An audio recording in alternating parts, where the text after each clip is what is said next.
बरनौ रघुवर विमल जसु जोदायक फलचारी। बुद्धिहीन तनु जानिके सुमिरो पवन कुमार। बल बुद्धि विद्या देहु मोहि हरहु कलेश विकार। जय हनुमान ज्ञान गुण सागर जय कपीस तिहु लोक उजागर। रामदूत अतुलित बल धामा अंजनी पुत्र पवन सुत नामा। महावीर विक्रम बजरंगी कुमति निवार सुमति के संगी। कंचन बरन विराज सुबेसा कानन कुंडल कुंचित केसि। हाथ वज्र और ध्वजा विराजे गाधे मूज जनेऊ साजे। शंकर सुवन केसरी नंदन तेज प्रताप महाजगवंदन। विद्यावान गुणी अति चातुर राम काज करिबे को आतुर। प्रभु चरित्र सुनिबे को रसिया राम लखन सीता मन बसिया। सूक्ष्म रूप धरि सियहि दिखावा विकट रूप धरि लंक जरावा। भीम रूप धरि असुर सहारे रामचंद्र के काज सवारे। लाय सजीवन लखन जियाय श्री रघुवीर हरषि उर लाय। बहुत बड़ाई तुम मम प्रिय भरत सम भाई।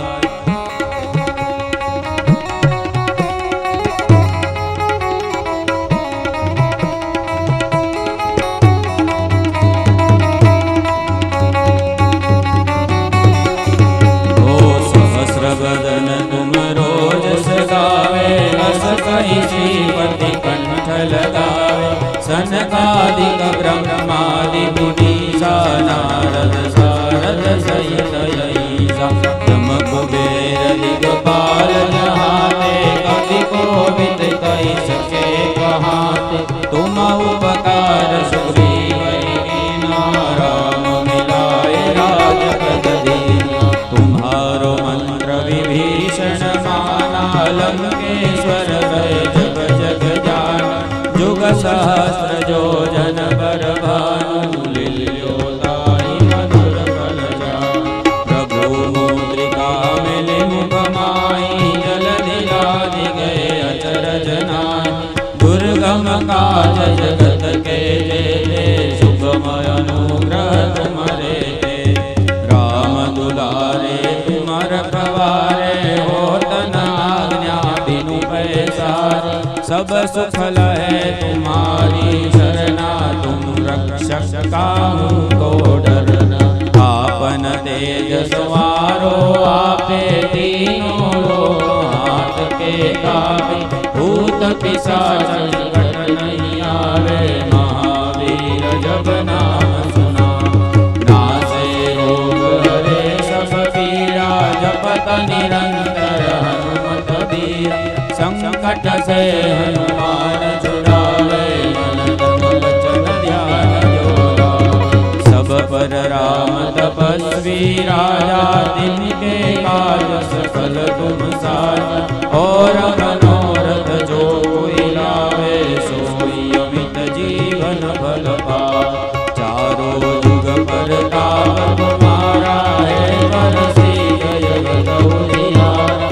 साधु संत के तुम रखवारे सुर निकंदन राम दुलारे।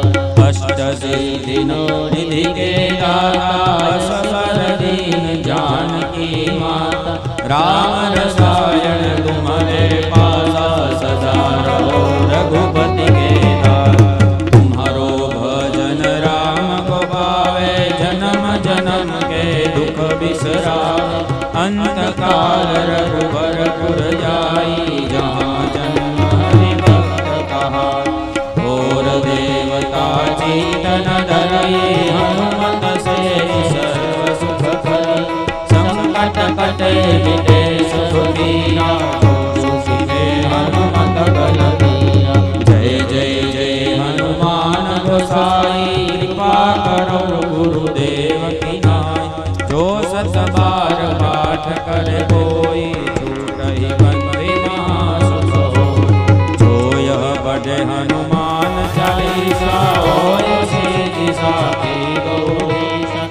तुलसीदास सदारि जे राखी देना हृदय महादेव पवन तनय संकट हरन मंगल मूर्ति रूप राम लखन सीता सहित हृदय बसहु सुरभूप सियावर रामचंद्र की रघुवीर रामचंद्र की पवन सुत हनुमान बोलो सब संतन के श्री हनुमान जी महाराज की।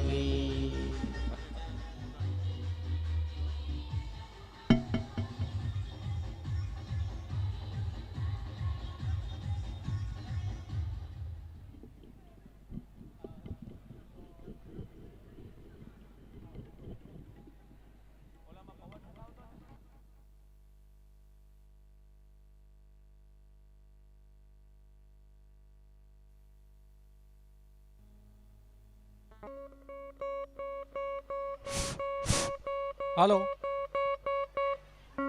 બહેનોના વિભાગમાં બેસવાનું છે અને ભાઈઓના વિભાગમાં જે સ્ટીકર લગાવેલા સોફા છે એ દાતાશ્રીઓની બેઠક વ્યવસ્થા છે, એટલે ત્યાં દાતાઓ સિવાય કોઈએ બેસવાનું નથી. ખાસ સૂચના, બહેનોના વિભાગમાં સ્થાન લેશે અને ભાઈઓના વિભાગમાં દાતાશ્રીઓના સ્ટીકર લગાવેલા જે સોફા છે એ દાતા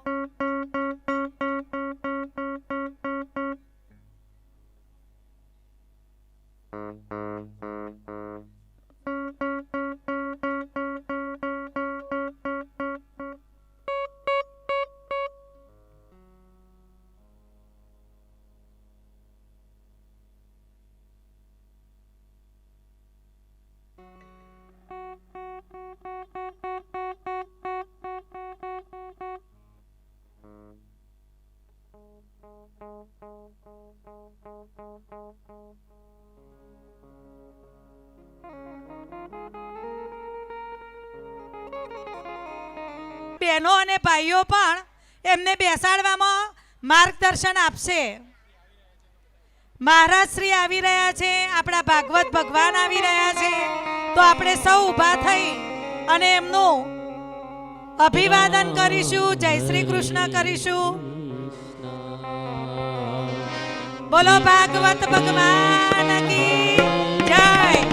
આજનો દિવસ કેવો છે, આજનો દિવસ કેવો છે, સોના કરતો ગો છે, આજનો દિવસ કેવો છે. ભાગવત જ્ઞાન મહાન જ્ઞાન.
પરિજનો ઝડપથી સભા મંડપમાં પોતાનું સ્થાન ગ્રહણ કરશે.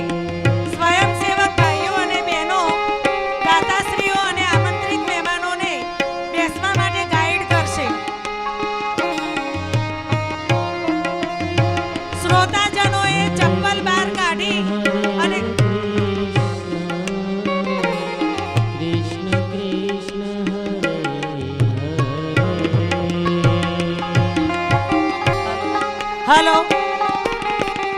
ખાસ સૂચના મહેરવાડા ગામના વડીલો 70 વર્ષથી ઉંમરના વડીલો સોફામાં સ્થાન લેશે.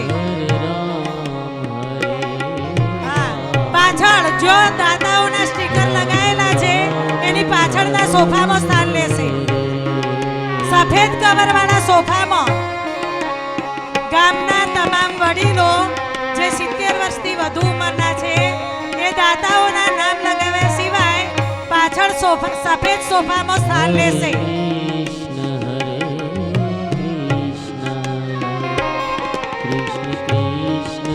તમામ શ્રોતાજનો ઝડપથી બેઠક વ્યવસ્થા લઈ પોતાનું સ્થાન ગ્રહણ કરશે.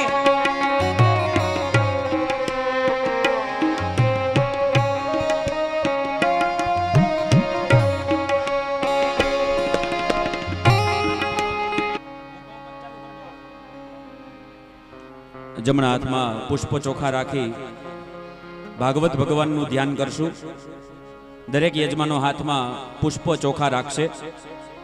ભગવત ભગવાનનું ધ્યાન કરશું. કૃષ્ણાય વાસુદેવાય હરયે પરમાત્મને પ્રણતઃ ક્લેશનાશાય ગોવિંદાય નમો નમઃ. પુરાણ પુરુષોત્તમાય શ્રીમદ ભાગવતાય નમઃ. પોથીજી ઉપર પુષ્પ અને ચોખા પધરાવીશું. શકલોપચારાર્થે ગંધાક્ષત પુષ્પાણીમ સમર્પયામિ. પોથીજીને પુષ્પની માળા અર્પણ કરીશું. સેવંતિકા બકુલ ચંપક પાટલાબ્જે પુન્ના ગજાતિ કરવીર રસાલ પુષ્પે બિલ્વ પ્રવાલ તુલસી દલમાલતીભિસ્ત્વં પૂજયામિ જગદીશ્વર મે પ્રસીદ. કંઠે અલંકારાર્થે પુષ્પમાલામ અર્પયામિ. ભગવાનને ધૂપ અર્પણ કરીશું. વનસ્પતિ રસોદિવ્યો ગંધાઢ્યો ગંધ ઉત્તમ આગ્રેય સર્વદેવાનાં ધૂપોયં પ્રતિગૃહ્યતામ. પૂર્ભુવઃ સ્વઃ શ્રીમદ્ભાગવતાય નમઃ. વાંગમય સ્વરૂપાય નમઃ. ધૂપમ આગ્રાપયામિ. ત્યારબાદ ભગવાનને દીપ અર્પણ કરીશું. સાજ્યમ ચ વર્તિ સંયુક્તમ વન્હિના યોજિતમ મયા દીપમ ગૃહાણ દેવેશ સ્ત્રૈલોક્ય તિમિરાપહમ. દીપમ દર્શયામિ. ભગવાન પાસે નૈવેદ્ય અર્પણ કરીશું. નૈવેદ્યની ઉપર થોડા જળથી છંટકાવ કરીશું. ઓમ નમો ભગવતે વાસુદેવાય મૂળ મંત્રેણ સંપ્રોક્ષ્ય. દરેક યજમાનો ડાબા હાથને મુખ પાસે રાખી જમણા હાથે ભગવાનને જમાડવાની ભાવના કરશે. ઓમ પ્રાણાય સ્વાહા અપાનાય સ્વાહા વ્યાનાય સ્વાહા ઉદાનાય સ્વાહા સમાનાય સ્વાહા. ભોજ્યતામ પરમેશ્વર. 4 વખત જળ પધરાવીશું. પૂર્વાપોષાણમ સમર્પયામિ. હસ્તપ્રક્ષાલનમ સમર્પયામિ. મુખપ્રક્ષાલનમ સમર્પયામિ. આચમનીયમ જલમ સમર્પયામિ. ભગવાનને પૂગી ફલ હોય તો અર્પણ કરીશું. 2 હાથ જોડી પગે લાગજો. પૂગી ફલમ મહદ દિવ્યમ નાગવલ્લી દરેલ્યુતમ ઐલાદી ચૂર્ણ સંયુક્તમ તાંબૂલમ પ્રતિગૃહ્યતામ. મુખવાસાર્થે ફુગીફલ તાંબૂલમ દાસ્યમાનમ દક્ષિણામ પરિકલ્પયામિ. વ્યાસપૂજનમ. ભગવાનને પગે લાગ્યા બાદ વ્યાસજીની આપણે પૂજા કરીશું. વ્યાસજીને હાથમાં પુષ્પ આપીશું. પુષ્પ આપ્યા બાદ એ પુષ્પ ઉપર ચંદનનું તિલક કરીશું. શ્રીખંડમ ચંદનમ દિવ્યમ ગંધાઢ્યમ સુમનોહરમ વિલેપનમ સુરઃ શ્રેષ્ઠમ ચંદનમ પ્રતિગૃહ્યતામ. વ્યાસજીને પુષ્પની માળા અર્પણ કરીશું. નમોસ્તુ તે વ્યાસ વિશાલ બુદ્ધે ફુલ્લારવિંદાયત પત્ર નેત્ર યેન ત્વયા ભારત તેલ પૂર્ણ પ્રજ્વાલિતો જ્ઞાનમય પ્રદીપ. પોથીજીની આપણે આરતી કરીશું. આરતી પ્રગટાવજો.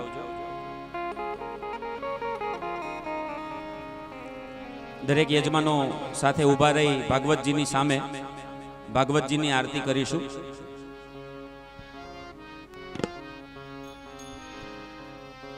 વચ્ચે થોડી જગ્યા રાખજો, સાઈડમાં ઊભા રહેજો યજમાનો.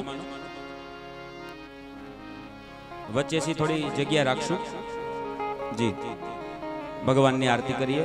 કર્પૂર ગૌરમ કરુણાવતારમ સંસાર સારમ ભુજગેન્દ્રહારમ સદા વસંતમ હૃદયારવિંદે ભવમ ભવાની સહિતમ નમામિ. મંગલમ ભગવાન વિષ્ણુ મંગલમ ગરુડધ્વજ મંગલમ પુંડરીકાક્ષો મંગલાય તનો હરિ. સર્વમંગલ માંગલ્યે શિવે સર્વાર્થ સાધિકે શરણ્યે ત્ર્યંબકે ગૌરી નારાયણી નમોસ્તુતે. નારાયણી નમોસ્તુતે. નારાયણી યાની કાની ચ પાપાની જન્માંતરકૃતાની ચ તાની સર્વાણી નશ્યંતુ પ્રદક્ષિણામ પદે પદે. હસ્તૈ દેવવંદનમ. તમે આરતી લઈ લેજો. આત્મકલ્યાણાર્થે આત્માભિવંદનમ. મંગલકારી ભાગવત જ્ઞાન કથાના શુભારંભે દીપ પ્રાગટ્ય કરીશું. દીપ પ્રાગટ્યમાં મુખ્ય યજમાન શ્રી ડીએમ પટેલ, એન.કે. પટેલ, ડી.કે. પટેલ, અમીચંદ કાકા, એમ.કે. પટેલ, હરિઓમ, જે.સી. પટેલ, જે.જે. પટેલ, આ બધા જ માનવંતા દાતાશ્રીઓને નમ્ર વિનંતી દીપ પ્રાગટ્યમાં સ્થાન લેશે. દીપ પ્રાગટ્ય માટે તૈયાર થશે. મુખ્ય યજમાન શ્રી, આજના ભોજન દાતાશ્રી એ પણ અહીંયા હાજર રહેશે. આજના જે વ્યાસપીઠના પૂજનના દાતાશ્રી છે એ પણ દીપ પ્રાગટ્યમાં હાજર રહેશે.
બોલો શ્રી મહાકાલી માતા કી જય.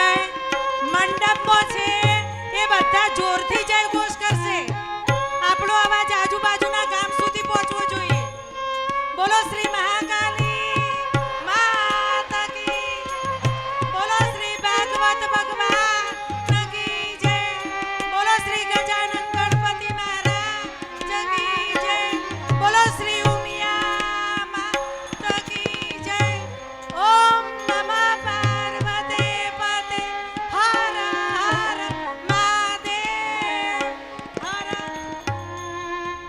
હવે આજના પ્રસંગને અનુરૂપ ટૂંકમાં ઉપસ્થિત તમામ મહેમાનશ્રીઓ, દાતાશ્રીઓ અને શ્રોતાજનોનું શ્રી ડી.કે. પટેલ ઉદ્બોધન કરશે. સ્વાગત પ્રવચન.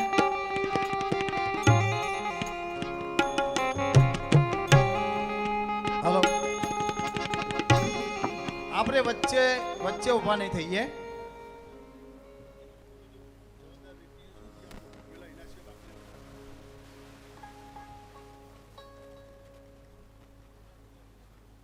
જેની વિશેષ કૃપાથી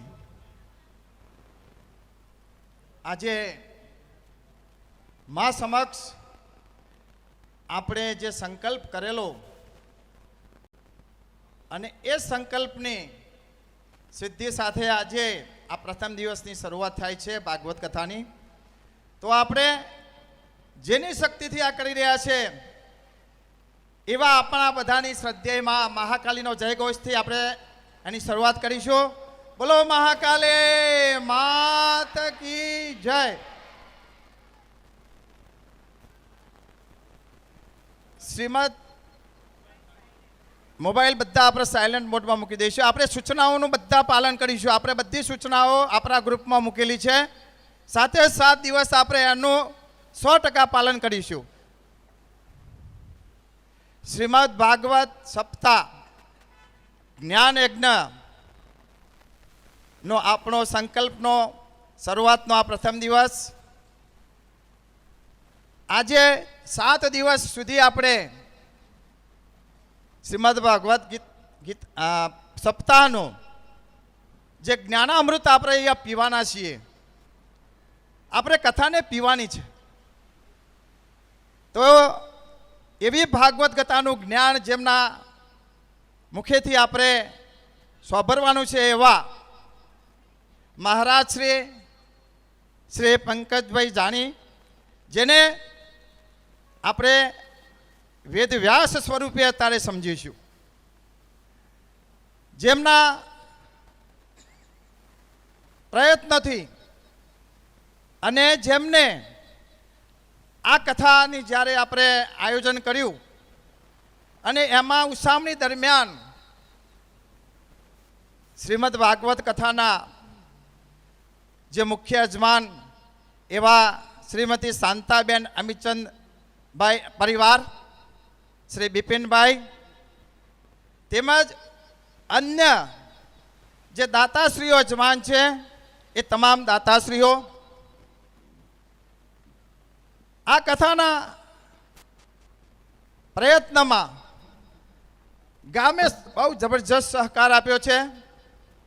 એવા મારા વહાલા પાટીદાર બંધુના વડીલજનો, માતાઓ, બહેનો, મારા યુવાન મિત્રો,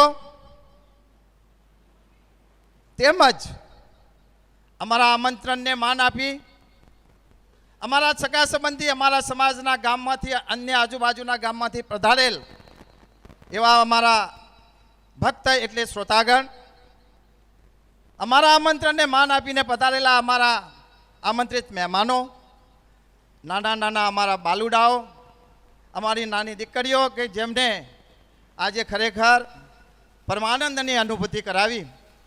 તો એવા તમામ શ્રીમદ ભાગવત સપ્તાહ જ્ઞાનરૂપી યજ્ઞમાં જેમને કંઈક આહુતિ છે, કંઈ આપી છે, એ તમામને આજે હું યાદ કરતા, એમનું સ્વાગત કરતા પાટીદાર પરિવાર વતી હું ધન્યતા અનુભવું છું, ધન્યતા અનુભવું છું, ધન્યતા અનુભવું છું. મારા વાલા ભાઈઓ બહેનો, આપણો સંકલ્પ આજથી લગભગ 6 મહિના પહેલાં માતાજીની સામે કરેલો અને એ સંકલ્પ પછી આપણે જે કંઈ પરિશ્રમ કર્યો, શહેરે શહેરે બધાને આપણે મળ્યા, આપણા બધા જ પરિવારોની અનુમતિ લીધી, દરેકનું જે કંઈ સૂચન હતું એ સૂચન જે કંઈ પોઝિટિવ હતા એ બધાનો આપણે સમાવેશ કરતા ગયા. જબરજસ્ત આપણને સહયોગ મળ્યો. ત્યારબાદ ગામની એક સંયુક્ત મિટિંગ આપણે બોલાવી અને એ ગામનો જે ઉત્સાહ આપણે એ વખતે રામજી મંદિરમાં જોયો એ અકલ્પનીય હતો, એનું વર્ણન થઈ શકે એવું નથી. અને ત્યાં આપણો સામૂહિક નિર્ણય થયો કે શ્રીમદ ભાગવત કથા પાટીદાર પરિવાર આપણે કરશે અને બધાને આપણે સામેલ કરીશું. આજે મને કહેતા આનંદ થાય છે કે આપણે જાહેર આમંત્રણ આપ્યું છે. આપણા ગામના તમામ જ્ઞાતિ ભાઈઓ એમને આપણે જાહેર આમંત્રણ આપી ભાગવત કથાનું આ જ્ઞાનમાં શ્રોતા તરીકે અહીંયા કથા સાંભળવા માટે અને આવે એમને ભોજન પ્રસાદ આપવા માટે આપણે એમના આમંત્રણ એમના દરેક જ્ઞાતિને પાસે જઈને આપણે કર્યા છે. અને એમને જે કંઈ આપણને આવકાર આપ્યો છે એ આવકાર માટે મારી પાસે કોઈ શબ્દો નથી. સમાજના દરેક ગામમાં આપણે ગયા, 45 ગામમાં ગયા. અમારા વડીલોની ટીમ 2 દિવસ સતત પોતાના સ્વખર્ચે આ કથાની વિશેષતા તમને કહું, આ કથામાં આજ સુધી એક પણ એક્સપેન્સ એટલે ખર્ચો પડ્યો નથી. સ્વયંભૂ દાતાઓ આપણને નાસ્તાના મળે છે, ગાડીના મળે છે. કોઈ પણ અત્યાર સુધી જે કંઈ ખર્ચા થયા છે એ સ્વયંભૂ રામ ભરોસે આ દાતા મળ્યા છે. ખરેખર એવા દાતાઓનો આજે હું ભૂલી ના શકું, એમનો ખૂબ ખૂબ ધન્યવાદ કરું છું. વિશેષમાં નહીં કહું, સ્વાગત પ્રવચનમાં એટલું જ કહીશ, આપણે મજા કરીશું, પ્રસાદ લઈશું, પણ આપણો મુખ્ય ઉદ્દેશ કથાનું શ્રવણ કરવાનું. ભાગવતની કથા એટલી ભક્તિમય છે, એ તો મહારાજજી કહે છે, પણ એ ભક્તિમય બનીને ભાગવતની જે વેદવ્યાસે રચના કરી અને તમામ શાસ્ત્રો પછી જ્યારે એમને કંઈક લાગ્યું કે હજી અધૂરું છે એવું જ્યારે નારદજીએ કીધું, અને ત્યારબાદ એમને ભાગવત કથામાં જે કંઈ ચરિત્રોની વાતો લખી અને એ સુલભ દરેક વ્યક્તિ સહેલાઈથી સમજી શકે.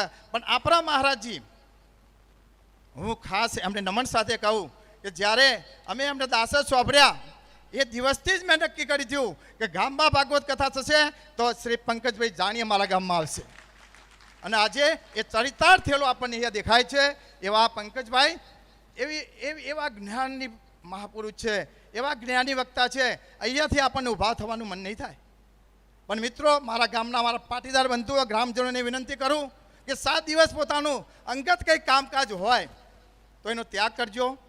અહીંયા બેસો તો વ્યવહારિક વાતો મગજમાં ન રાખતા. અહીંયા ફક્ત એક જ લક્ષ રાખજો, ભગવાન શ્રી કૃષ્ણના જે રાસલીલાઓ છે, ભગવાનના જે ચરિત્રની વાતો છે, અવતારની જે કંઈ વાતો છે, એ બધા આપણે સોંપડીશું. સોંપડ્યા પછી આપણે એનું ચિંતન મનન કરીશું. આપણા જીવનમાં જો ચરિતાર્થ કરવાનો પ્રયત્ન કરીશું તો આપણે ચોક્કસ આ કથાનું ફલશ્રુતિ રૂપે આપણે કંઈ કથા કરી એ સમજીશું. એ તો ખાધું પીધું મજા કરી, આપણે એટલું નથી કરવાનું.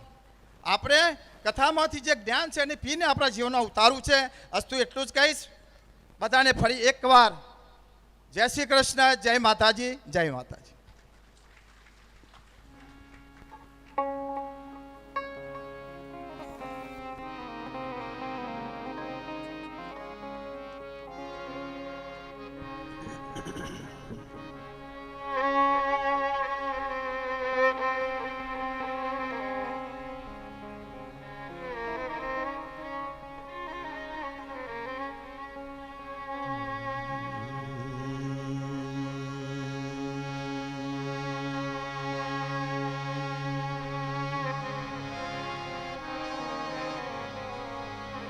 स्वस्ति श्री गणेशाय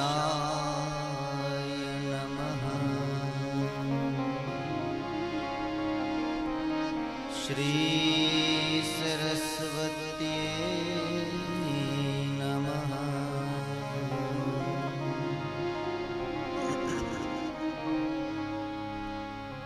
वक्रतुण्ड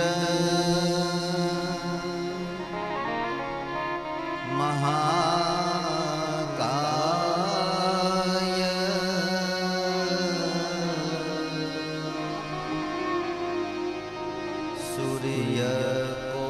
सूर्यकोटि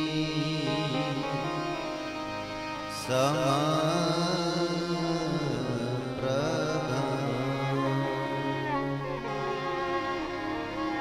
निर्विघ्नं कुरु मे देव।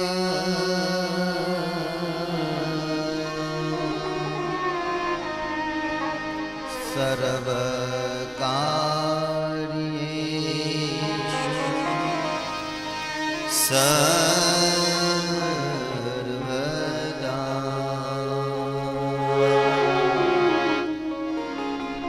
वंशे विभूषितकरा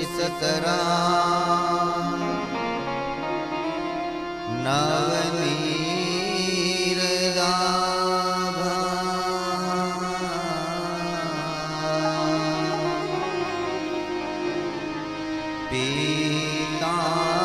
पीताम्बरा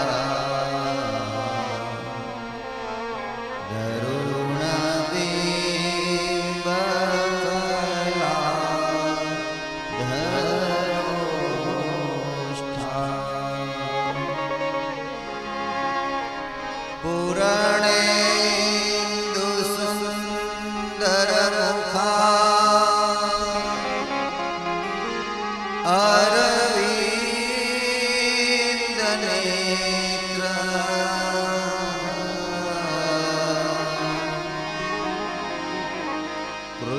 कृष्णात् परम् किमपि तत्त्वं न जाने यं प्रव्रजन्तमनुपेतमपेतकृत्यम्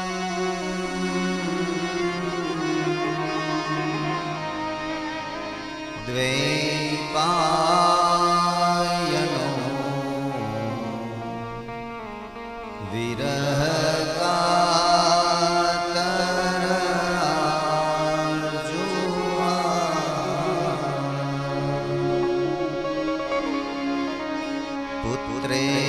पुत्रेति तन्मयतया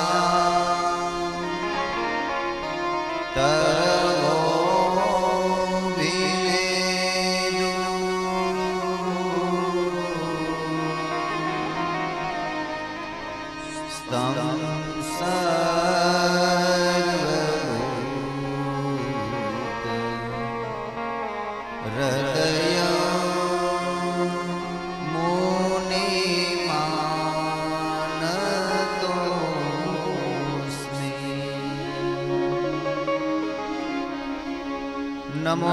नमोस्तु ते व्यास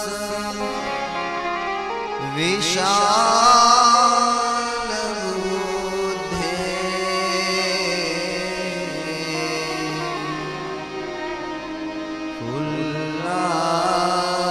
फुल्लारविन्दा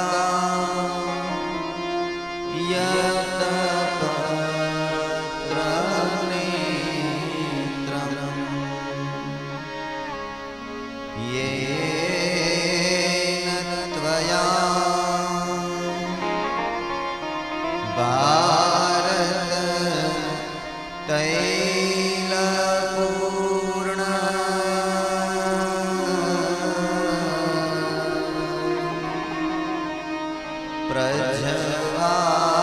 प्रज्वालितो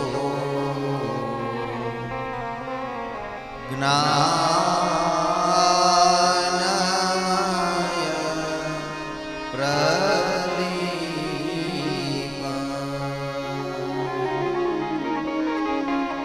प्रभो नंद कुमारो में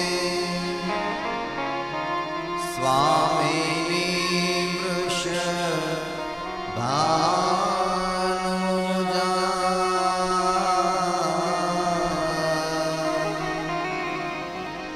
कृतार्थो हम कृतार्थो हम कृतार्थो हम न संशयः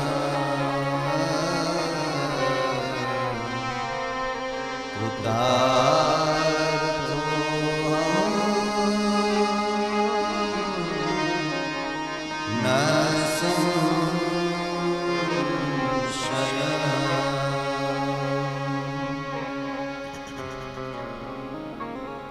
बोलिए श्री बालकृष्ण लाल की जय।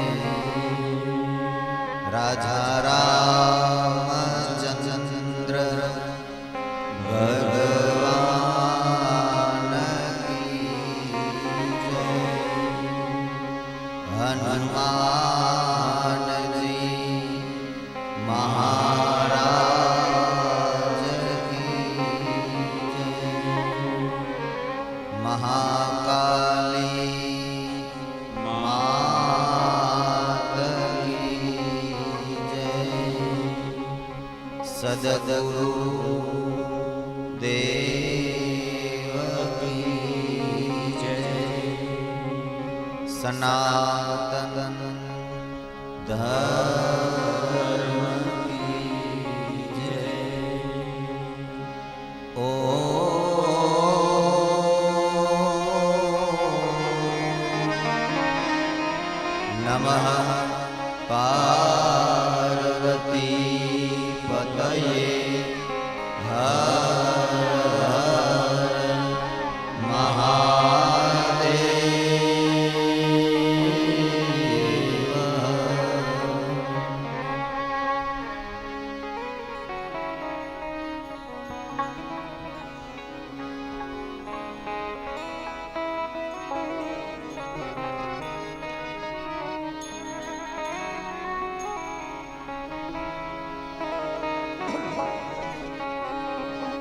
હરે રામ હરે કૃષ્ણ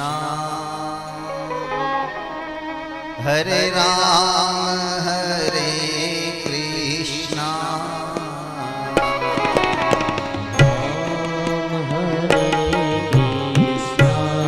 सब गाइए भाव से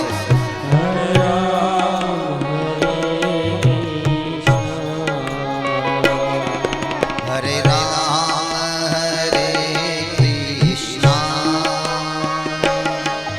हरे राम हरे कृष्ण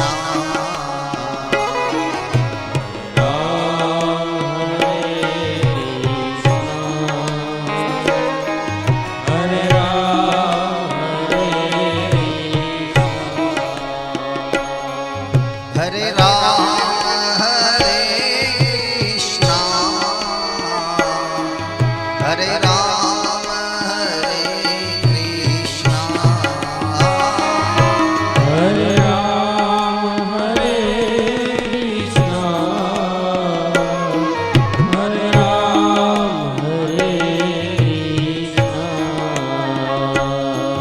हरे राम हरे कृष्ण हरे राम हरे कृष्ण हरे राम हरे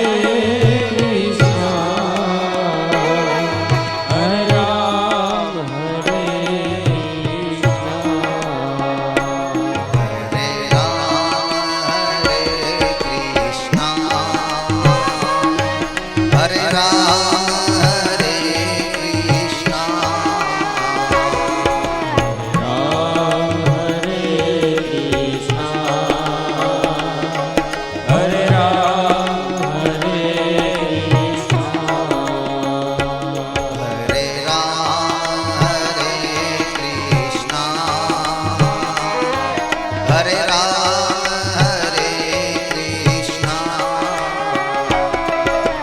राम हरे कृष्ण हरे राम हरे कृष्ण हरे कृष्णा तालियों के साथ भाव से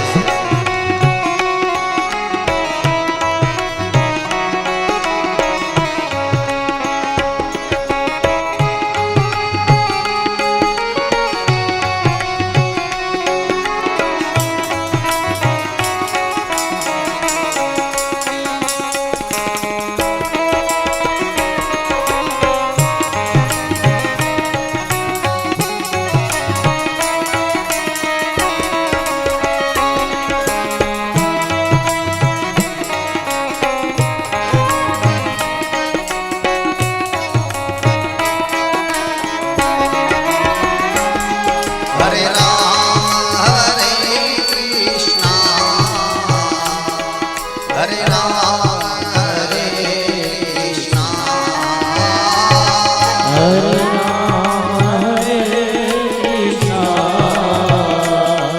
हरे राम हरे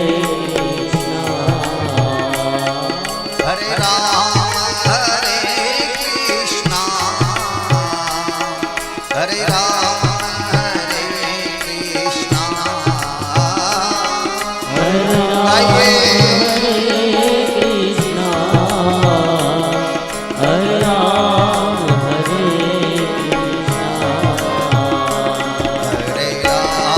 हरे कृष्णा हरे राम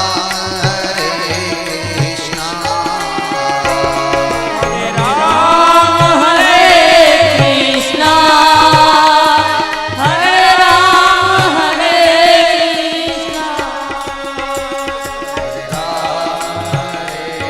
कृष्णा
ગાયે ઋષિ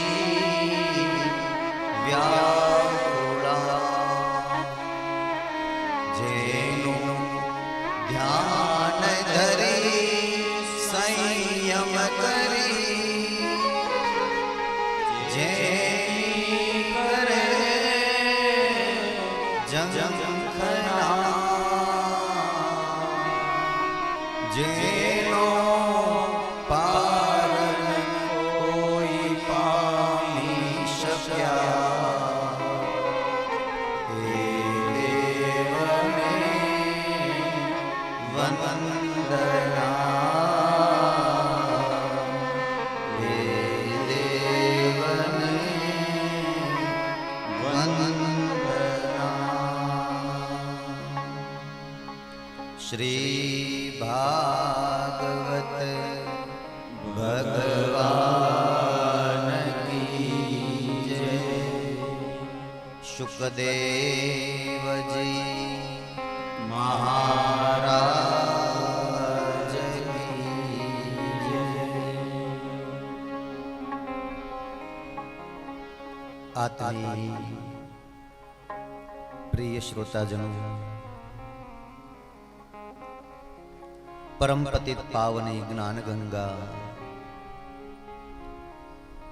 શ્રીમદ ભાગવત મહાપુરાણ કે જે ભગવાન શ્રી કૃષ્ણનું વાંગ્મય સ્વરૂપ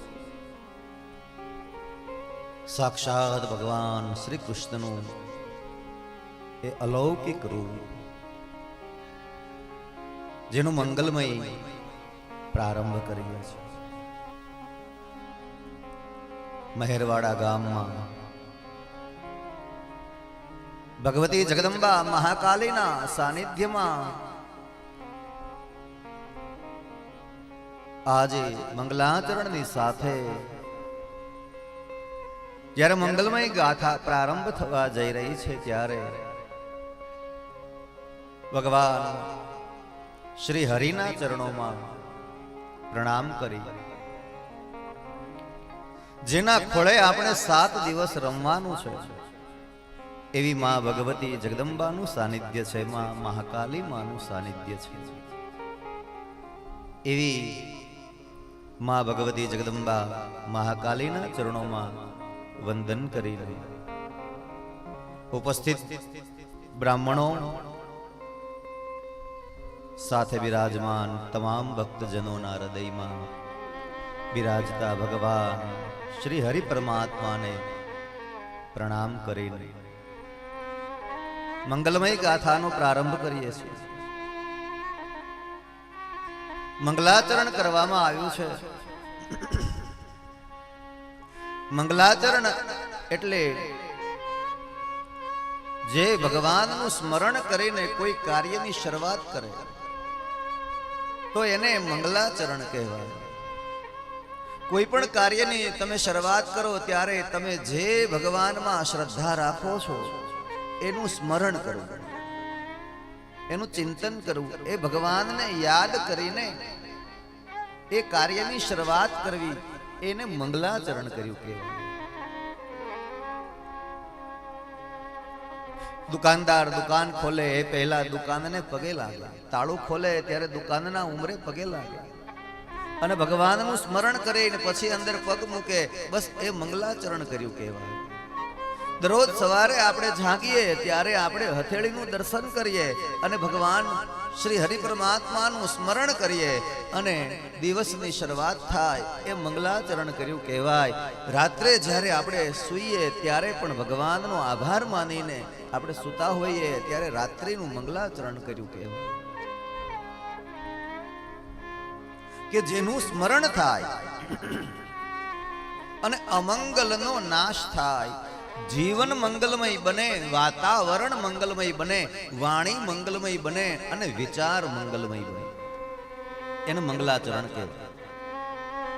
મંગલ આચરણ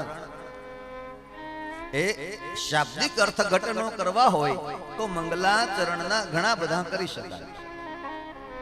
મંગલ એટલે ભગવાનનું સ્વરૂપ જે મંગલ છે. કારણ કે જેના દર્શન માત્ર કરીએ અને આપણને પ્રસન્નતા વધી જાય.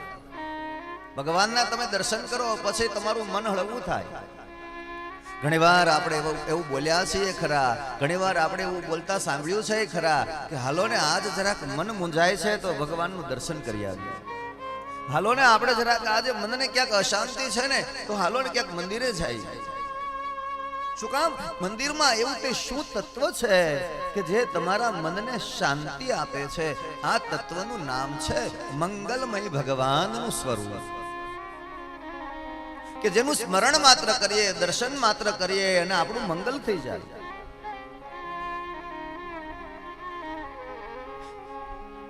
એ મંગલ છે. આ ચરણ એટલે કે ભગવાનના ચરણ એવો પણ અર્થ થાય. ભગવાનના ચરણમાં સ્પર્શ કરો, ભગવાનના ચરણમાં દ્રષ્ટિ કરો, ભગવાનના ચરણમાં મસ્તક ઝુકાવો, તો એ અર્થ થાય કે આ ચરણ ભગવાનના ચરણનો સ્પર્શ થઈ જાય તો મંગલ થઈ જવાય. બીજો અર્થ કરવો હોય તો એ પણ થાય, આ ચરણ ભગવાનનું સ્વરૂપ દર્શન કરીએ અને યા તો ભગવાનની લીલા દર્શન કરીએ અને યા તો ભગવાનના મહાપુરાણ શ્રીમદ ભાગવતજીના દર્શન કરીએ અને વિચાર શુદ્ધ થઈ જાય એને મંગલાચરણ કહેવાય. તો એ કથાની આપણે શરૂઆત કરીએ છીએ, કથાના મહાત્મ્યની અંદર પ્રવેશ કરીએ એ પહેલા કથાનો મહિમા જાણવો કે કથા શા માટે. ઘણા લોકો એવું પૂછે કે આટલા વર્ષોથી કથા થતી આવે છે તો એ કથાથી શું મળે? એ કથાથી શું મળે? શું કામ કથા કરવી જોઈએ? શું કથા દ્વારા ભગવાન મળે? જો મળ્યા એમ કહીએ કે હા કથા દ્વારા ભગવાન મળે તો તરત અમને પૂછે તમને મળ્યા? તમે કેટલી કથા કરી? કઈ 100-150 કથાઓ કરી તો કે તો તમને ભગવાન મળ્યા? હવે આપણે કહીએ કે હા મળ્યા તો કે મને દર્શન કરાવો. હવે અમે કહીએ કે ન મળ્યા તો કે તો તમે 150 કથાઓ કરીને તમને ન મળ્યા, તમને એક કથામાં શું મળશે? પણ મેરે ભાઈ બહેન, કથા એ ભગવાન મળી જાય એ માટે નથી. કથા મળી એટલે સમજવાનું કે ભગવાન મળી ગયા. એ કથા જ ભગવાનનું રૂપ છે. હવે એ બીજું રૂપ ક્યાં ગોતવા જવું આપણે? કથા મળી એટલે સમજવાનું ભગવાન મળી ગયા. અથવા તો બીજા અર્થમાં કહું તો એમ કહી શકાય કે કથા સાંભળતા સાંભળતા જે આનંદ આવે ને એ આનંદનું સ્વરૂપ એટલે ભગવાન. કારણ કે એ સાત્વિક આનંદ છે. કથા સાંભળતા સાંભળતા જે આનંદ આવે છે.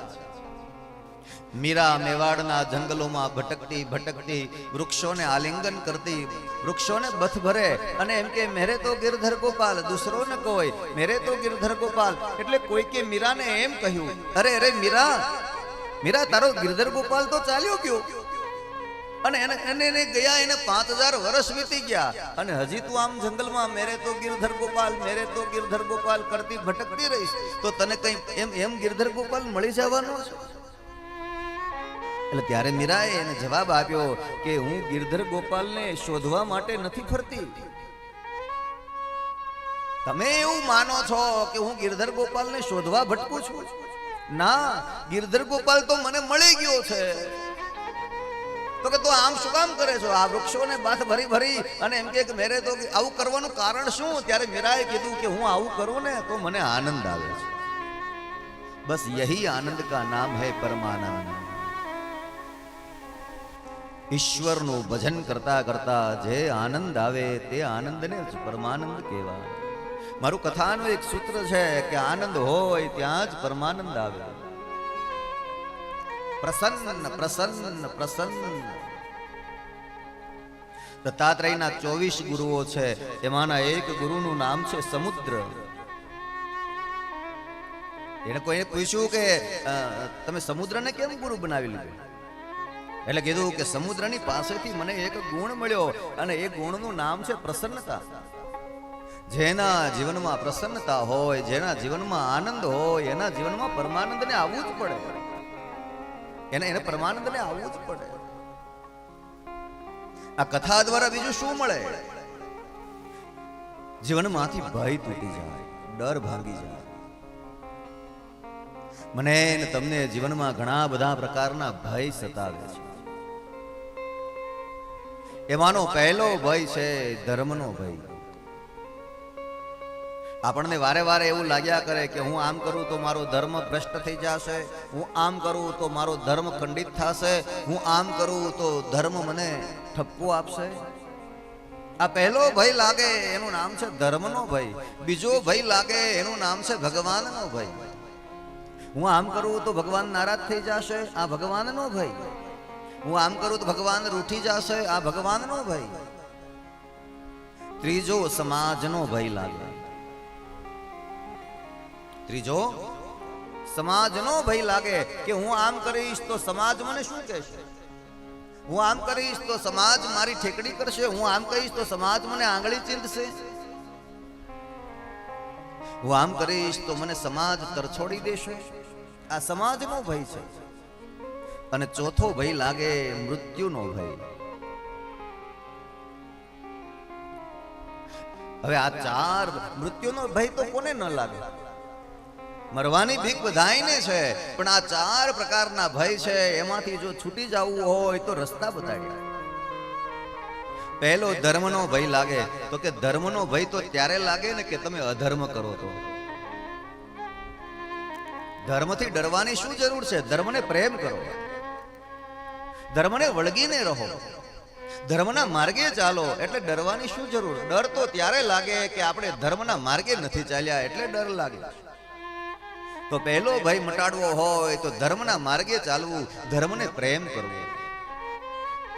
બીજો ભય લાગે ભગવાનનો ભય. તો કે ભગવાનને ન ગમે એવું કામ કરીએ તો ભગવાનનો ભય લાગે ને.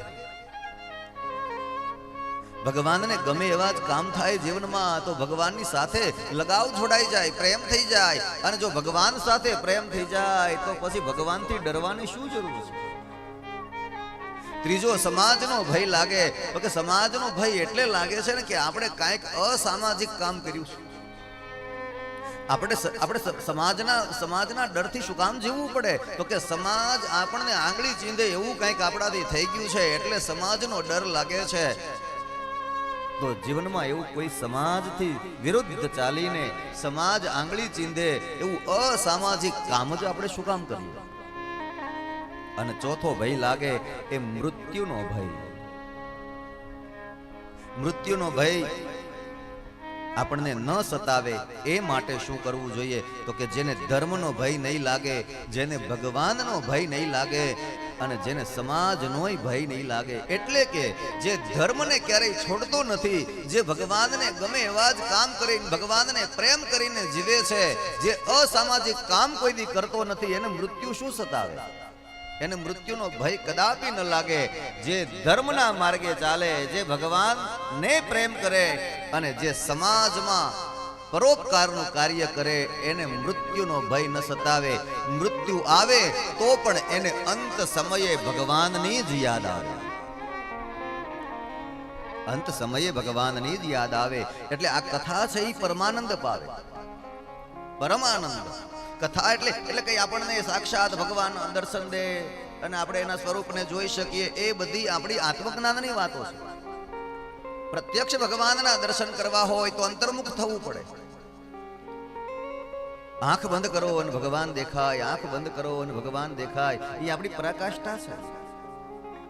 અને જે દિવસે આ કથાને પ્રેમ થઈ જશે, કથાના એક એક પ્રસંગોને સાથે આપણે જોડાઈ જઈશું અને એને જીવનમાં ઉતારી અને કથામાં એને બતાવેલા પ્રસંગો મુજબ આચરણ કરવાનું જે દિવસે આપણને આવડી જશે, તે દિવસે આપણને મૃત્યુ આવશે તોય આપણે કહીશું કે આ મૃત્યુ નથી, આ તો ભગવાન છે.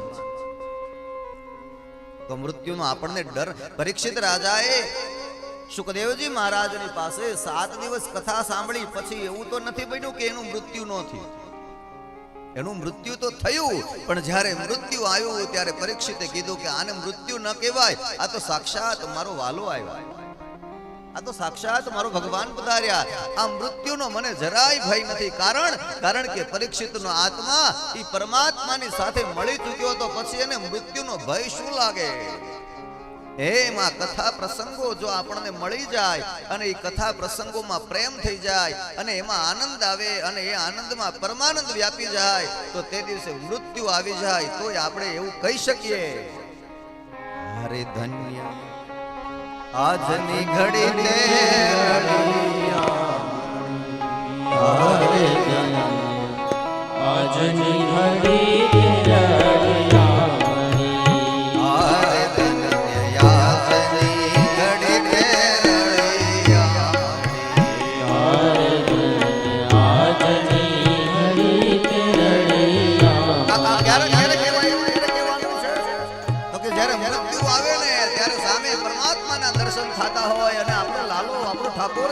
આપણો ભગવાન, આપણો ઈષ્ટદેવ, આપણો રામ અને કૃષ્ણ જ્યારે સામે ઉભા હોય ત્યારે આપણે કહેવાનું કે ધન્ય આજની ઘડી રળિયામણી શું કામ?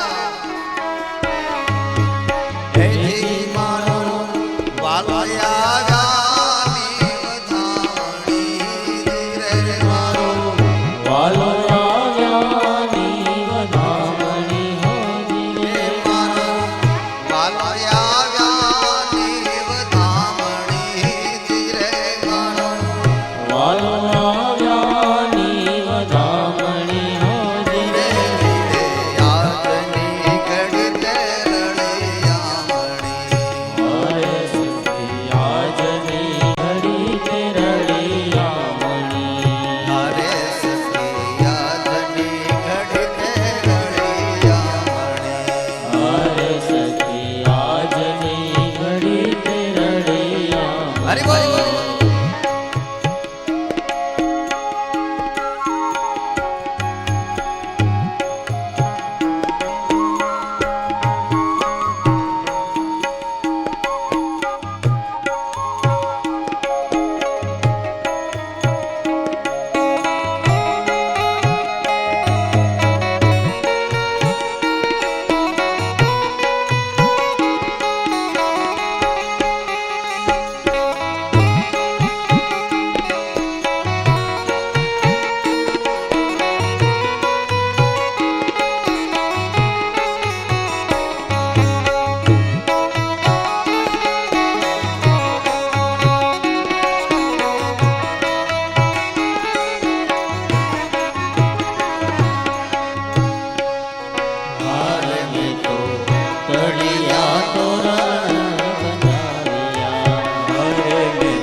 કારણ કે સામે ભગવાન ઊભા હોય અને મૃત્યુ આવે તો એ ઘડી તો રળિયામણી જ કહેવાય. તો આમ તમામ પ્રકારના ભય મટાડી દે એ કથા. હવે કથામાં હોય શું? એક બહુ સરસ મજાનો શ્લોક લખ્યો કે કથામાં જાય તો ત્યાં આપણને શું મળવાનું છે. આપણને ક્યારેક એવો વિચાર આવે કે હાલની યાત્રા કરી આવી અને તીર્થયાત્રા કરવા જવાનું મન થઈ જાય અને હરિદ્વાર, કાશી, ગોકુળ, મથુરા, વૃંદાવન કે બદ્રી કેદાર જવાની ઈચ્છા થાય છે, ગંગોત્રી, જમનોત્રી અને ગંગા નાહવાનું મન થાય તો આપણા એક શ્લોકમાં બહુ અર્થઘટન સરસ મજાનું બતાડ્યું. તત્રૈવ ગંગા યમુના ત્રિવેણી ગોદાવરી સિંધુ સરસ્વતી ચ સર્વાણિ તીર્થાનિ બસંતિ તત્ર યત્રાચ્યુતો દ્વારકથા પ્રસંગા. સર્વાણિ તીર્થાનિ બસંતિ તત્ર યત્રાચ્યુતો દ્વાર કથા પ્રસંગા. યાત્રા કરવા જવાનું મન થાય તો ક્યાં જવું? તો કે જ્યાં ભગવાનની કથા થતી હોય. તત્રૈવ ગંગા, ગંગા પણ ત્યાં રહે છે. યમુના ત્રિવેણી, ત્રિવેણી પણ ત્યાં રહે છે. ગોદાવરી, સિંધુ, સરસ્વતી ચ. અને એટલું જ નહીં, છેલ્લે એમ કીધું કે સર્વાણિ તીર્થાની, બધાય તીર્થો ત્યાં જ નિવાસ કરે છે જ્યાં ભગવાનની કથા થતી હોય. ત્યાં 68 તીર્થ નિવાસ કરવા લાગે. એટલે આજે કથાનું મંગલાચરણ કર્યું છે ત્યારે આ મહેરવાડા ગામમાં આજે ભાગવતજીની પધરામણી થઈ અને ભાગવતજીનું મંગલાચરણ થયું છે. એટલે હવે પછી આપણે મહેરવાડા ગામ નહીં કહીએ, મહેરવાડા ધામ કહીશું. કારણ કે જ્યાં ભગવાન સાક્ષાત બિરાજ્યા હોય અને મા જગદંબાનું જ્યાં સાનિધ્ય હોય એને ગામ કહેવા કરતા ધામ કેવું વધારે સારું લાગશે. કારણ કે આપણા મહાપુરુષો એમ કે જે ભગવાનની કથા થતી હોય ને ત્યાં એ સ્થળને માનસરોવર કહેવું જોઈએ. એ માનસરોવર છે અને માનસરોવરમાં હંસલા મોતી ચણવા માટે આવે. તો આ માનસરોવર તીર્થમાં તમે બધાય ભક્તો કથાના શ્રોતા બની અને મોતી ચરવા પધાર્યા છો.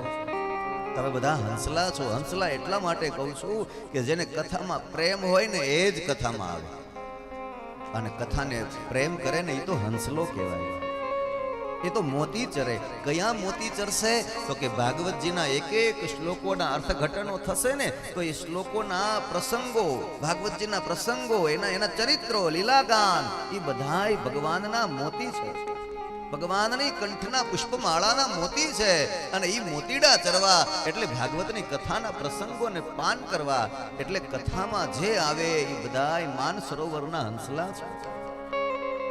અને કથા ભાગ્યમાં હોય તો મળે, ભાગ્યમાં ન હોય તો ન મળે. તમે જોજો ગામમાં ઘણા લોકો બેઠા હશે અને આખો દિવસ ગપ્પા માર્યા કરશે પણ એને કથામાં આવવાનું મન નહીં થાય.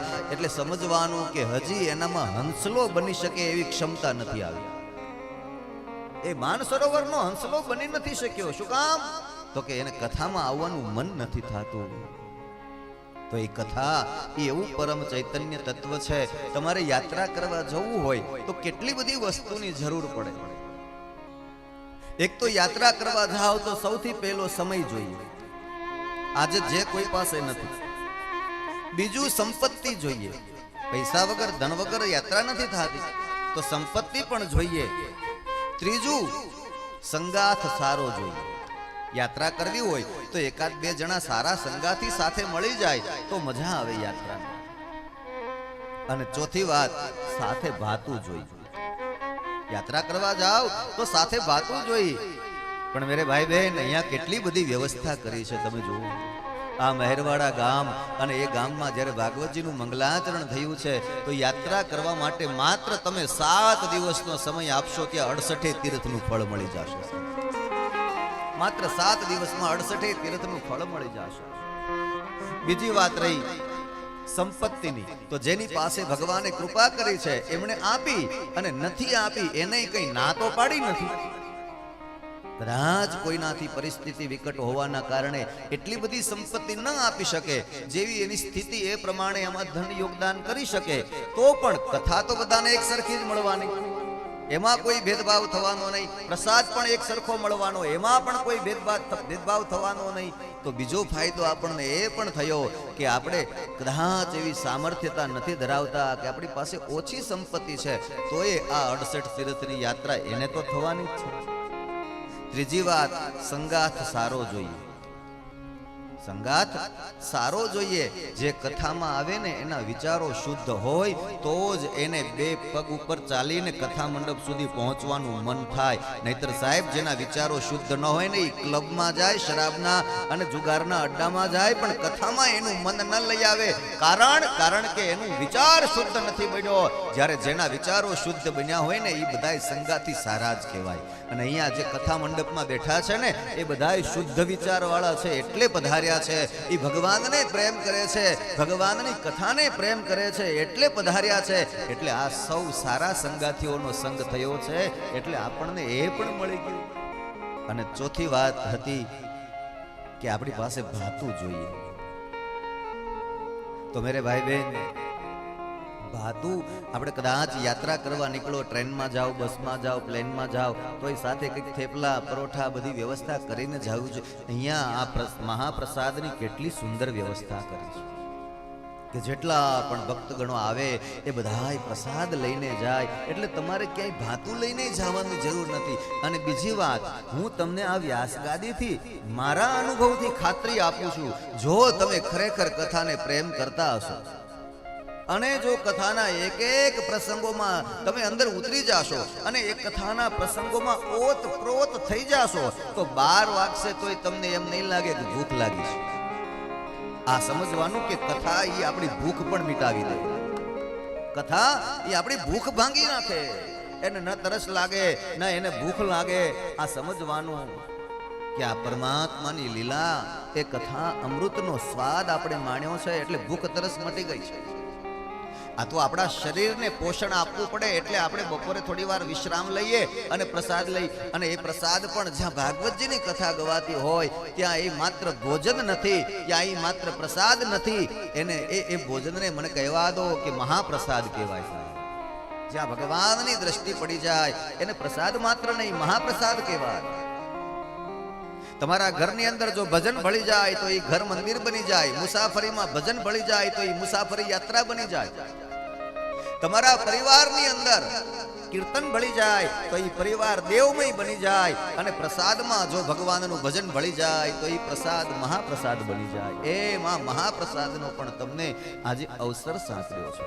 મને બહુ આનંદ છે. આ આયોજકોને હું ધન્યવાદ આપું છું.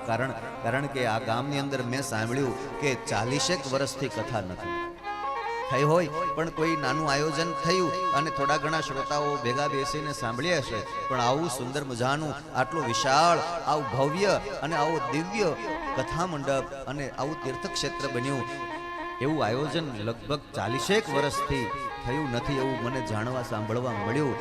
અને હું બહુ મારા રાજીપા સાથે, મારા આનંદ સાથે હું આપને કહું છું કે 40 કથાઓ પછી પણ અહીંયા જ્યારે કથા થઈ ત્યારે એ કથા કહેવાનો અવસર મારા શેરે સાંપડ્યો એ હું મારી જાતને સદભાગી માનું છું. 40 કથા પછી આ અવસર આવ્યો આપણે આંગણે. અને એમાંય મારી આજે 142મી કથા છે. મારી આ 142મી કથા મહેરવાડાના આંગણે. અને એમાંય માં ભગવતી મહાકાલીના ખોળે રમવાનો આ જે અવસર મળ્યો છે, અમે આ કથાને યાદ કરીશું સાહેબ. આવા ગામની અંદર આવા ભક્તોની સાથે રહીને એમને કથા કરવાનો અવસર સાંપડ્યો છે. દરેક જગ્યાએ એક સરખો આનંદ નથી આવતો સાહેબ. ઘણીવાર ઘણી જગ્યાએ ભૂમિનો પ્રભાવ પણ હોય છે. તો અહીંયા તો તીર્થક્ષેત્ર છે એટલે એમાં વિચારો શુદ્ધ બનશે, મન પ્રફુલ્લિત બનશે, મન પ્રસન્ન રહેશે સાહેબ. અને સદાય કથાના પ્રસંગોને વાગોળી અને આપણે સદાય પ્રસન્ન રહીશું. જીવન છે સાહેબ, અહીંયા આવો તો થોડી ઘણી કષ્ટી તો પડે. ક્યારેક કદાચ બરાબર બેસવાની જગ્યા ન મળી, ક્યારેક પ્રસાદમાં થોડુંક વહેલા મોડું થયું, ક્યારેક પાણી ઓછું, આમ તેમ કોઈ જગ્યાએ પહોંચ્યું ન પહોંચ્યું તો આ બધી મુસીબતોને આપણે આપણી મુસીબતો નહીં જાણીએ. એ આપણું કાર્ય છે, આપણે જાતે સંભાળી લેવાનું અને આપણી જાતે વ્યવસ્થા ઊભી કરી લેવાની. અને કહેવા દો, આ મહેરવાડા ગામ એક પરિવારની જેમ રહે છે. ત્યારે એક પરિવારમાં પોતાનો જ આ ધર્મ કાર્યનો પ્રસંગ છે આવું માની અને દીપાવી દેજો સાહેબ. આ જ્યારે કથા મંડપ બન્યો હશે ત્યારે ભવ્ય જરૂર હશે, પણ આજે ભાગવતજીની પધરામણી થઈ ગઈ છે તો હવે ભવ્ય નથી, દિવ્ય બની ગયો છે. આ વૈકુંઠ થઈ ગયું છે સાહેબ. અને વૈકુંઠમાં જાઓ તો પરમાનંદની જેમ પ્રાપ્તિ થાય એમ આ તીર્થ ક્ષેત્રમાં પરમાનંદની પ્રાપ્તિ થશે. તો આજે કથા જ્યારે મંગલાચરણ કરી રહ્યા છે ત્યારે આપ સૌને એક આમ સૂચન આપવાની મને કોઈ જરૂરિયાત લાગતી નથી. એટલું સરસ આયોજન છે સાહેબ, એટલું સરસ આયોજન. હું બહુ મારો રાજીપો વ્યક્ત કરીને મંગલાચરણ કરું છું સાહેબ. નહીતર પ્રસન્નતા ન હોય ને ત્યાં નેણ આમ થઈ જાય સાહેબ. બે નેણ ભેગા થઈ જાય ને આમ વિચિત્ર પ્રકારમાં થઈ જાય ને ત્યારે સમજવાનું કે આ પ્રસન્નતા નથી, પણ આ મારી પ્રસન્નતા છે, મારા રાજીપા છે. એટલે આ બહુ પ્રસન્નતાથી હું કથા કરી શકું અને તમારા બધા સુધી કથાના એક એક પ્રસંગોને વિસ્તારપૂર્વક પહોંચાડી શકું એવી માં ભગવતી જગદંબા મહાકાલીના ચરણોમાં અને ભગવાન બાલકૃષ્ણના ચરણોમાં હું પ્રાર્થના કરું કે આ ભૂમિનો એવો પ્રભાવ બનાવજે, એવો પ્રભાવ બનાવજે કે આ અહીંયા કોઈ શત્રુ પણ આવી ચડે તો એના મિત્રના વિચારો બની જાય, મિત્ર બની જાય. શત્રુ પણ કોઈ આવી ચડે તો એના વિચારો મિત્ર જેવા બની જાય. એવી આ ભૂમિનો પ્રભાવ બનાવી દે એવા વિચારો સાથે આપણે આ કથાનું ગાન કરવાનું છે. પણ કથામાં આવીએ ત્યારે આપણે સંપૂર્ણપણે નિયમોના પાલન કરીશું. જરૂર લાગતી નથી છતાં પણ ધ્યાન દોરવા માટે કહું છું.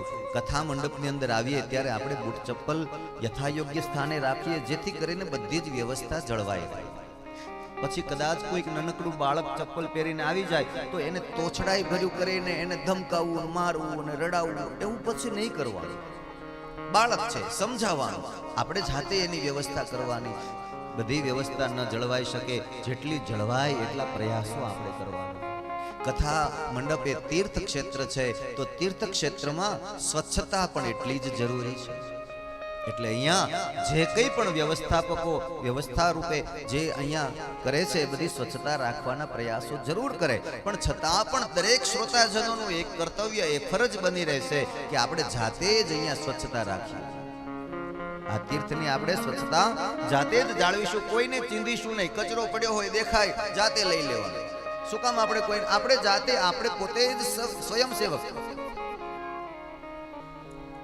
અહીંયા કોઈ મહેમાન નહીં, કોઈ મોટા નહીં, કોઈ નાના નહીં, બધા જ કોઈ પણ પ્રકારના ભેદભાવ નહીં. જ્ઞાતિ જાતિ ઊંચ નીચ પૈસાદાર ગરીબ બધા જ કથા મંડપની અંદર આવે ત્યારે એક જ સરખા. ભગવાનના દરબારમાં કોઈ ભેદભાવ હોતા નથી. એવા ભેદભાવ વગર આપણે કથા મંડપમાં બેસીશું, બરાબર ધ્યાન રાખીશું. મુખ્ય યજમાનો જે બન્યા છે એને વ્યાસગાદી પરથી મારે ધન્યવાદ આપવા જોઈએ કે ભગવાને જે કંઈ પણ એમને આપ્યું છે એમાં સામર્થ્યમાંથી થોડું ઘણું આ ભગવત કાર્યમાં વાપરવાનો એમનો શુદ્ધ વિચાર છે. ભગવાન શ્રી હરિ પરમાત્મા એને એના કરતા અનેક ગણું કરીને આપશે એ આ ખાતરી છે સાહેબ. કારણ કે ભગવત કાર્યમાં જેણે પોતાનું નાનામાં નાનું પણ યોગદાન કર્યું હોય ને તો એ તો એકનું અનેક કરીને આપે. તો જ્યારે આવા સ્વયંસેવકો સાથે, આયોજકો સાથે, આવા યજમાનો સાથે આપણે કથા કરવાની છે ત્યારે સ્વચ્છતા, નિયમોનું પાલન, શિસ્તબદ્ધતાથી બેઠક. ઘણા લોકોને એમ લાગે કે જાણે આપણે વેવાઈના ઘરે ન આવ્યા હોય. એવી રીતે કથા મંડપમાં બેસવાનું નથી. કથા મંડપમાં બહુ શિસ્તતાપૂર્વક બેસવાનું છે. બહુ શિસ્તતા. કારણ કે દીકરો બાપની સામે ગમે તેમ બેઠો હોય ને તો એ બાપને નથી ગમતું હોતું, એનું અપમાન થતું હોય ને એવું લાગે એને. તો આ તો આખા જગતનો બાપ આપણી સામે બેઠો છે. આપણે પણ એમની સાથે થોડી વ્યવસ્થિત અને શિસ્તબદ્ધતાથી બેસવું. પછી વાત વ્યસન. કથા તીર્થમાં આપણે આવીએ ત્યારે વ્યસનોને બહાર છોડીને આવીએ. જે કંઈ પણ આમાં કોઈને ટોકવાના નહીં, કોઈને રોકવાના નહીં. આ બધું સ્વતંત્ર રીતે નક્કી કરીને આવવું. કે આપણે કથા મંડપમાં જઈએ છીએ, માવો ભેગો નથી લઈ જવાનો, બીડી ભેગી નથી લઈ જવાની, તમાકુ સાથે નથી લઈ જવાની. કારણ કે તીર્થક્ષેત્ર છે, તીર્થક્ષેત્રની પવિત્રતા બરાબર જળવાઈ રહે એ આપણું કર્તવ્ય છે, આપણી ફરજ છે.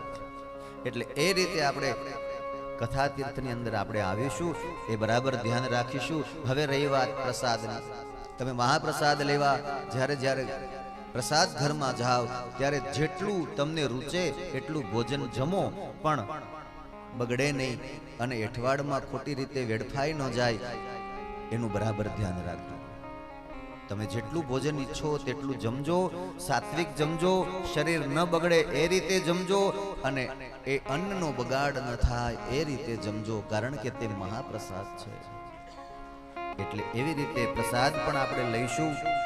જ્યારે જ્યારે માં ભગવતીના સાનિધ્યમાં આપણે વંદન કરવા જઈએ ત્યારે માને પ્રાર્થના કરવાની કે માં, તારા ખોળે આજે અમે 7 દિવસ ઉજવણી કરવા માટે, રમવા માટે આવ્યા છીએ.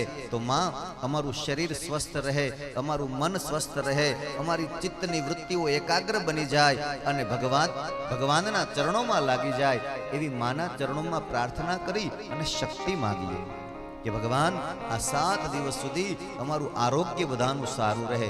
આ 7 દિવસ જ માત્ર નહીં, પણ મને કહેવા દો કે આજીવન આખા વિશ્વનું આરોગ્ય સારું રહે, એવી આપણે સાથે મળીને પ્રાર્થના કરીને કથા તીર્થમાં આવીશું. તો આ મંગલાચરણની સાથે આજે આટલી વાતો કર્યા પછી, ભગવત કથાના મહિમાની અંદર પ્રવેશ કર્યા પછી આપણે ભગવતજીના મહાત્મ્યની અંદર પ્રવેશ કરવાનો છે. પરંતુ એ કથાને આપણે બરાબર બપોર પછી 3 વાગે માણીશું. કથા તીર્થમાં પ્રસંગોની કથા લીલામૃતની શરૂઆત બરાબર સવારે 8:30 વાગે થઈ જશે. બપોર પછી બરાબર 3 વાગે કથા મંડપમાં કથાનો પ્રારંભ થઈ જશે. સમયસર કથામાં આવી. ઘણા લોકોને એમ હોય કે હજી મહારાજ ક્યાં આવ્યા છે, એ આવી જશે પછી આવશું, પણ મહારાજને એમ થાય કે હજી શ્રોતાઓ ક્યાં આવ્યા છે, એ આવશે પછી જાશું.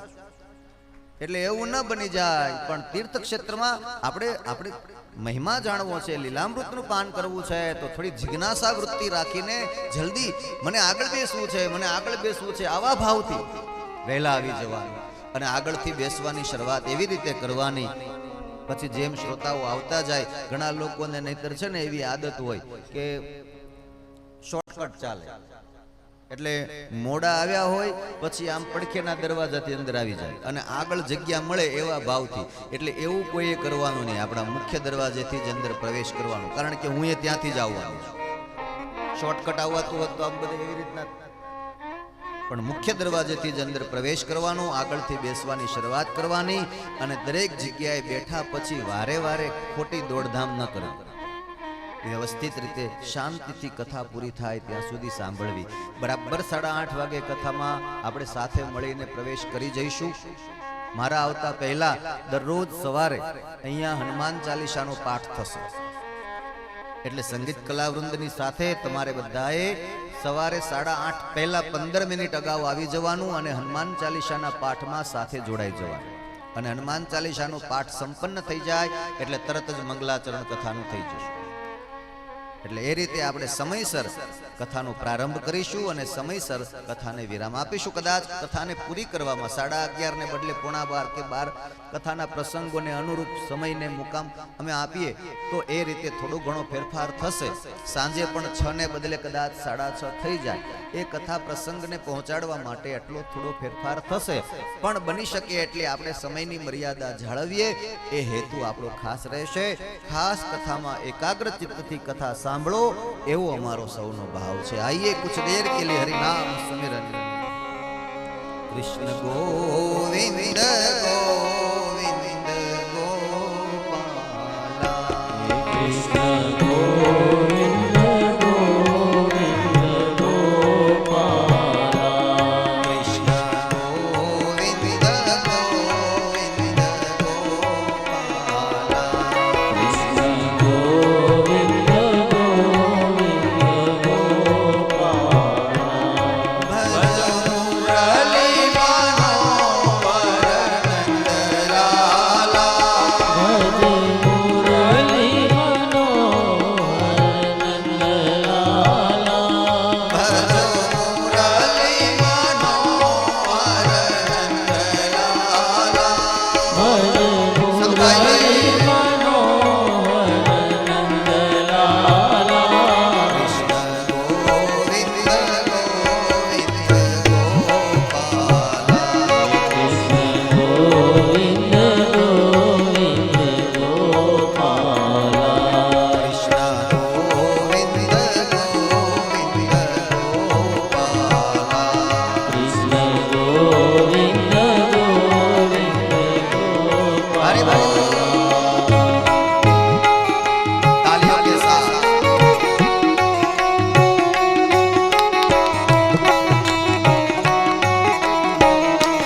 ભૂકો પડશે તમારો. એટલા શ્રોતાગણો ને એટલા ભક્તજનો લાભ લે છે અને આ વાસ્તવમાં માનસરોવર થઈ જશે બાપુ. આ મંડપ નાનું પડવાનું તમે વ્યવસ્થામાં રહે. ભજો મુરાલી મનોહર નંદલાલા, ભજો મુરલી મનોહર નંદલાલા, ભજો મુરાલી મનોહર નંદલાલા, ભજો મુરલી મનોહર નંદલાલા, કૃષ્ણ ગોવિંદ ગોવિંદ ગોપાલા, કૃષ્ણ ગોવિંદ ગોવિંદ ગોપાલા, કૃષ્ણ ગોવિંદ ગોવિંદ ગોપાલા, કૃષ્ણ ગોવિંદ ગોવિંદ ગોપાલા, કૃષ્ણ ગોવિંદ ગોવિંદ ગોપાલા, ગોવિંદ ગોવિંદ ગોપાલા, કૃષ્ણ ગોવિંદ ગોવિંદ ગોપાલા. હે કૃષ્ણ ગોવિંદ ગોવિંદ ગોપાલા. શ્રી બાલકૃષ્ણ રાજા રામચંદ્ર ભગવાન કી જય, હનુમાનજી મહારાજ કી જય, મહાકાલી માત કી જય, સદગુરુ દેવ કી જય, સનાતન ધર્મ કી જય.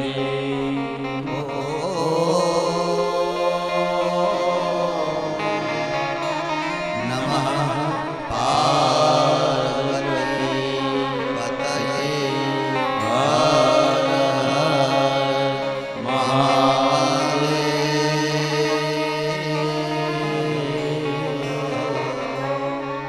વૈદિક સંસ્કૃતિ મુજબ આચાર્ય દેવો ભવ, અતિથિ દેવો ભવ એ આપણા સ્વાભાવિક લોહીમાં આવેલા ગુણો છે. તો જ્યારે અઠવાડિયા સુધી આ જ્ઞાનની ગંગોત્રીનું અહીંયા વહન થવાનું છે અને આપણે આમંત્રણ આપ્યા છે, તો આજે આપણા અગ્ને પધારી આપણને એમને ધન્ય બનાવ્યા છે. તો એવા જે આપણા મહેમાનો છે એમનું સ્વાગત કરવાની અમારી ઈચ્છા છે. હું વિનંતી કરું જ્યોતિબેનને કે સ્વાગત કાર્યક્રમને આગળ વધારે. હલો, સૌ પ્રથમ આપણા મેરવાડા ગામના પનોતા પુત્ર અને શ્રી 27 કડવા પાટીદાર સમાજના પ્રમુખ શ્રી જે પટેલ સાહેબને વિનંતી કરું કે તે મહારાજશ્રીના હસ્તે સન્માન સ્વીકારશે. ત્યારબાદ 27 કડવા પાટીદાર સમાજના મંત્રી શ્રી બાબુભાઈ વી પટેલને વિનંતી કરું કે તેઓ મહારાજશ્રીના હસ્તે સન્માન સ્વીકારશે.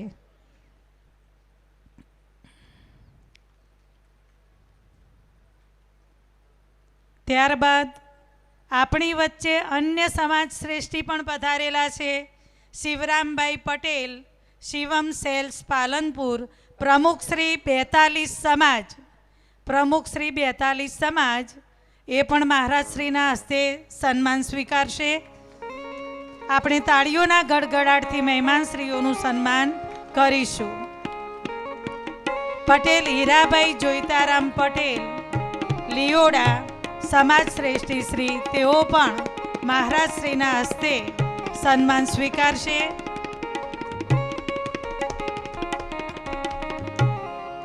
હવે આજના આપણા મુખ્ય યજમાનશ્રીના પરિવારમાંથી પધારેલ આમંત્રિત મહેમાનો, એમનો પણ હું નામ બોલું એ પ્રમાણે સ્ટેજ ઉપર જઈ મહારાજશ્રીના હસ્તે સન્માન સ્વીકારશે. પટેલ જયેશભાઈ એ એડી પટેલ પરિવાર સુણોકના પ્રતિનિધિ, પટેલ કમલેશ કુમાર આણંદ,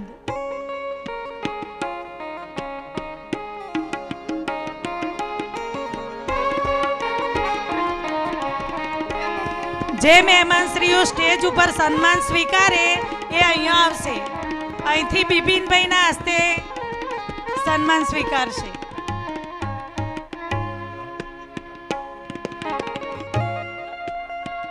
પટેલ અશ્વિન કુમાર પાલનપુર.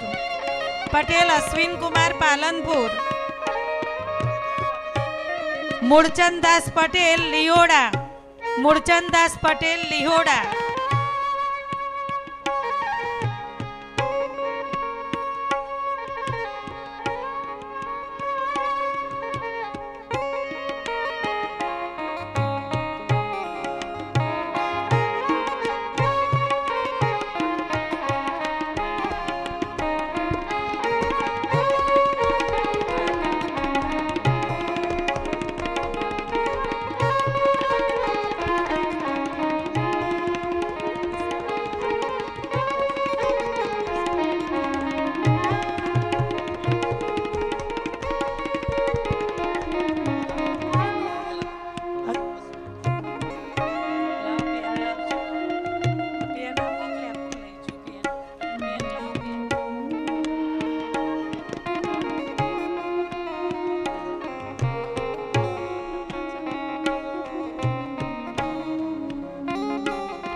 હેલો.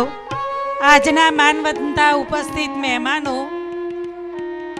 પટેલ હીરાભાઈ જોઈતારામ લિયોડા તરફથી 11,000 રૂપિયાનું દાન મળે છે. તાળીઓના ગડગડાટથી આપણે વધાવી લઈશું. એ જ રીતે શિવરામભાઈ ઈશ્વરભાઈ પટેલ શિવમ સેલ્સ પાલનપુર તરફથી 1100 રૂપિયાનું દાન મળે છે. દાતાશ્રીનો ખૂબ ખૂબ આભાર. અહીંયા આપણે સન્માન કાર્યક્રમ પૂર્ણ કરીએ છીએ.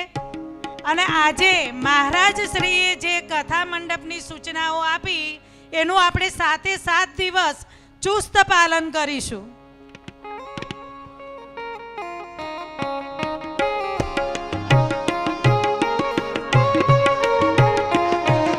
આજના માનવંતા મહેમાન સમાજના 27 કડવા પાટીદાર સમાજના મંત્રી શ્રી બીવી પટેલ તરફથી 5,000 રૂપિયાનું દાન મળે છે. ખૂબ ખૂબ આભાર.